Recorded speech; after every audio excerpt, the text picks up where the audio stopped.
At Django Bustamante tinalo ang world rank number 1 sa Philippine Open Pool Championship. Yan at iba pang kaganapan sa report ni Kyle Basa.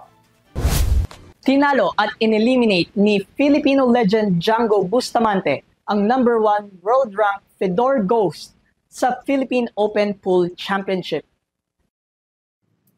Kasabay din ng pagtalo ni Bustamante kay Father Time dahil karangalang muli sa ating bansa at sa kanyang karir na ang tinalo niya sa edad na 61 years old ang world number 1.